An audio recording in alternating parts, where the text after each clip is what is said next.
Matapos ang revelasyon ni Tony Fowler sa kanyang livestream kung saan binanggit niyang hiwalay na sila ng kanyang partner na si Vince Flores, o mas kilala bilang si Tito Vince, pinag-usapan ito sa social media. Sa isang pag-amin, inihayag ni Tony na nagtapos na ang kanilang relasyon ni Tito Vince.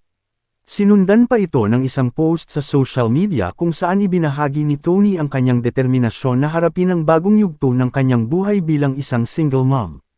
Maraming salamat G sa pagbigay ng panibagong anghel sa buhay namin, ilang tries, away, stress at pagsuko na ang nangyari sa amin, pero yun na nga, ate na si Tironya, sa wakas nabuo ka din baby Tyrone. And now, I can proudly say that, I'm a father of two.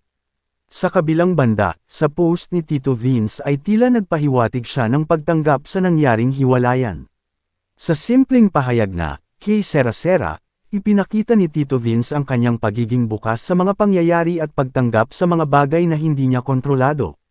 Si Tony Fowler ay nakilala sa social media at bilang isang YouTuber matapos niyang masangkot sa eskandalo kaugnay sa paghihiwalay ng aktres at social media star na si Jelay Andres at sa asawa nitong John Gutierrez.